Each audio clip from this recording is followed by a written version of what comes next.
बिहार चुनाव 2025 में पटना से लेकर छपरा तक छप्पर फाड़ वोटिंग हुई। मतदान प्रतिशत बढ़ा तो लगा कि सरकार क्या बदलने जा रही है, क्या एनडीए से अब बिहार की जनता ऊब चुकी है। लेकिन नतीजे आए तो नतीजे एकदम वही थे जिसकी बार बार आप कह सकते हैं कहने का प्रयास, जिसको बार बार अमित शाह और नरेंद्र मोदी दर्शा रहे थे कि एनडीए फिर लौट रही है, नीतीश मोदी की जोड़ी काम कर जाएगी। होता भी कुछ ऐसा ही नजर आया। वीडियो में बात करेंगे छपरा की क्यों, क्योंकि खेसारी लाल यादव यहां से दावा ठोक रहे थे और दावा था कि मुझे कौन हराएगा, आरजेडी को कौन हराएगा, अगर आरजेडी को आप हरा दें तो वह मेरा नाम बदल देना, ऐसा भी उनका स्टेटमेंट नजर आया था।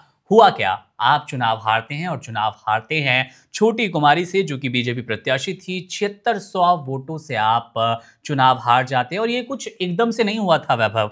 आप लगभग हर राउंड में पीछे चल रहे थे, बीच में एक आध बार आपको कुछ अच्छे वोट्स मिले, आप गिनती में आगे गए, ईवीएम गिनती में आगे बढ़े, लेकिन जब फाइनल रिजल्ट्स आए तो आप 7600 वोटों से हार गए। अब हार के पीछे कारण क्या है, हार के पीछे क्या गाना है, हार के पीछे क्या राम मंदिर है, क्या बीजेपी पर सीधा आरोप प्रत्यारोप, या फिर वादों पर विश्वास नहीं था बिहार की जनता को।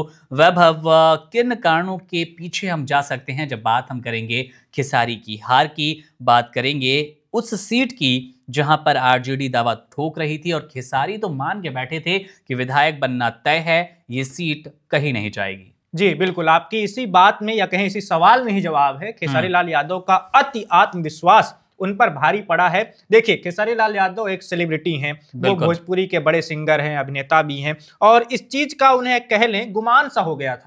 अगर हम गुमान भी ना कहें तो अति आत्मविश्वास उनके अंदर झलक रहा था। उनके चुनावी मंच पर जब वो बोलते हुए दिख रहे होंगे या वो जब रोड शो कर रहे थे तब उनके बयान उठा के देख लीजिए, तब वो यही कहते हुए दिख रहे थे कि मेरी जीत तो लगभग तय है। ब्रह्मा की लकीर भी कुछ ऐसे करके उन्होंने कहा था कि मिट सकती है या उसको भी मिटा सकते हैं, ऐसे करके उन्होंने कुछ बयान दिया था। जो ये सारे बयानों को बताने का मेरा मतलब ये है कि वो अपनी जीत को लेकर बहुत ज्यादा आश्वस्त थे और उनको भरोसा था कि मैं जीतने ही जा रहा हूं, क्योंकि उनको लग रहा था कि उनके विपक्ष में जो उम्मीदवार हैं छोटी कुमारी, वो राजनीति में नई नहीं है। जैसे आपको छोटी कुमारी के बारे में बता दें, जिन्होंने 7600 वोटों से खेसारी को हराया है, वो बहुत ही साधारण परिवार से आती हैं, मात्र 35 साल उनकी उम्र है। वो खेसारी की तरह सेलिब्रिटी है नहीं, नई नई राजनीति में आई हैं। हालांकि वो जिला परिषद के चुनाव लड़ चुकी हैं और अध्यक्ष रह चुकी हैं, लेकिन अगर हम विधानसभा की बात करें तो उनका ये पहला चुनाव था और उस चुनाव में टिकट देने के लिए छोटी कुमारी को बीजेपी ने अपने एक दिग्गज नेता सीएन गुप्ता का टिकट काट दिया था। मतलब उनका टिकट काट के एक महिला को टिकट दिया और उस महिला ने खेसारी लाल यादव को हरा दिया। तो खेसारी को यही लग रहा था कि ये जो महिला मेरे सामने है 35 साल की, जो मेरी तरह ना लोकप्रिय है, ना मेरी तरह वो भाषण दे सकती है, ना मेरी तरह वो गाना गा सकती है, जैसे बहुत सारे फैक्टर काम करते हैं ना, सेलिब्रिटी को लगता है कि मैं बहुत चर्चित हूं, लोकप्रिय हूं, मेरे सोशल मीडिया पे इतने ज्यादा फॉलोअर हैं, मुझे तो लोग ऐसे ही वोट दे देंगे। लेकिन सेलिब्रिटी होना और आपके फॉलोअर सोशल मीडिया पर होना और जमीनी हकीकत अगर आप टकराते हैं, जमीनी हकीकत अगर आपसे टकराती है राजनीति वाली, तो राजनीति बिल्कुल अलग चीज है। और ये करके दिखा दिया छोटी कुमारी ने, जो उन्होंने 7000 से ज्यादा वोटों से खेसारी लाल यादव को हरा दिया है। बिल्कुल वैभव, एक और मेन पक्ष मैं कह लूँ और जिसकी चर्चा खूब है, और आरजेडी के आप कह लीजिए कैंपेन में इस बात का जिक्र लगातार होता रहा कि खेसारी लाल यादव बीजेपी की नीतियां, जिसमें हिंदुत्व की राजनीति है, उस पर कटाक्ष करते नजर आ रहे थे। जिसमें एक बहुत पॉपुलर आप कह लीजिए इस पूरे चुनावी कैंपेन के दौरान उनका स्टेटमेंट आया कि मंदिर बनना अच्छी बात है, लेकिन मंदिर से इलाज नहीं होता, पेट नहीं भरता, अगर आप हॉस्पिटल बनाएं। यानी कि आरजेडी की कहीं ना कहीं विचारधारा को सपोर्ट करते हुए बीजेपी के बिल्कुल अगेंस्ट जाने की कोशिश की। तो क्या ये बदले के रूप में वोटिंग हो गई, लोगों की हिंदुत्व जो भावना है वो आहत हुई, ये वाला जो फैक्टर है कितना काम कर गया खिसारी की इस हार में? बिल्कुल काम तो किया ही होगा। और ऐसे चुनाव के वक्त, खासकर अगर आप विधानसभा चुनाव लड़ रहे हैं जहां पर जीत हार का मार्जिन बहुत कम होता है, वहां पर आपको ऐसे बयान देने से बचना चाहिए। क्योंकि अगर देखिए 7600 हार का अंतर है खेसारी लाल यादव की, तो इसमें बहुत छोटे छोटे ऐसे रहे होंगे हिस्से, जैसे कुछ हजार लोगों ने उनके इसी बयान की वजह से ही शायद उनको वोट देना पसंद नहीं किया होगा, और कुछ हजार वोटों ने उनको उनसे जो छिटके होंगे वो कई और कारणों से छिटके होंगे, जैसे जो आरजेडी की वजह से जो उनसे वोटर छिटके होंगे कि नहीं इनको नहीं जिताना हमें, या आरजेडी के उम्मीदवार हैं, और ऐसे बहुत सारी चीजें काम करती हैं। तो हम 7600 वोट से अगर वो हारे हैं तो इसमें बहुत सारी कारण रहे होंगे, बहुत सारी भूमिकाएं रही होंगी इसके पीछे की। और उसमें एक कारण ये भी हो सकता है कि उनके जो बयान थे मंदिर को लेकर या स्कूल विद्यालय को लेकर, जो भी उन्होंने कहा, गानों को लेकर भी आ रहा था। मैं भी अभी वैभव यही देख रहा हूँ अपनी स्क्रीन पर, कुछ गानों को लेकर भी विवाद था उनका। आरजेडी के झंडा लहरा देंगे, सब पे भारी भैया खिसारी, बबुआ खिसारी आइलबा, इन गानों का भी क्या कुछ इम्पैक्ट नजर आया? क्योंकि हमने देखा कि जब एनडीए ने प्रचंड बहुमत हासिल की, डबल सेंचुरी की, तो उसके बाद भी जोड़ी मोदी नीतीश की, उस गाने पे बहुत मीम बने, बीजेपी ने अपने कई अकाउंट से शेयर किया।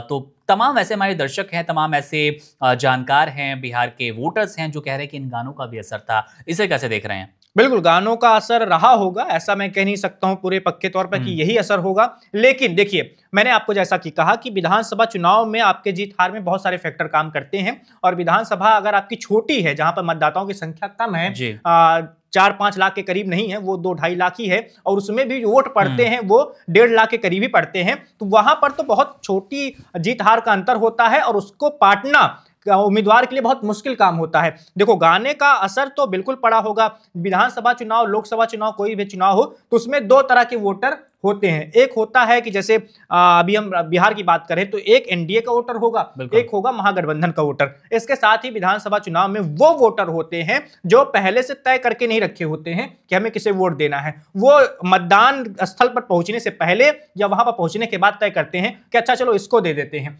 तो जो आखिरी वक्त में तय करते हैं कि किसे वोट देना है, वो चुनाव जो किया जाता है मतदाताओं के द्वारा, उस पर बहुत सारी चीजें काम करती हैं। फिर चाहे वो गाने हो, चाहे बयान हो। जैसे एक मतदाता घर से निकला कि अभी मुझे मतदान करने जाना है फला उम्मीदवार को, वो घर से निकला, तभी उसके फोन में कोई बयान दिख गया किसी नेता का जिसके लिए वोट डालने जा रहा है, और वो नेता मंदिर के खिलाफ कुछ बोल रहा है, या कह लें वो नेता उसके कुछ ऐसी बातें कह रहा है जो उसको पसंद नहीं आती हैं, और उसी वक्त उसने तय किया कि नहीं अब इसको नहीं वोट देना है। तो ऐसी चीजें काम करती हैं, बिल्कुल करती हैं। आज के डिजिटल युग में सबके हाथ में फोन है, और एक पल में मतदाताओं की सोच बदल सकती है, या एक पल में लोग अपना बदल सकते हैं कि नहीं भैया इनको नहीं, इनको वोट देना है।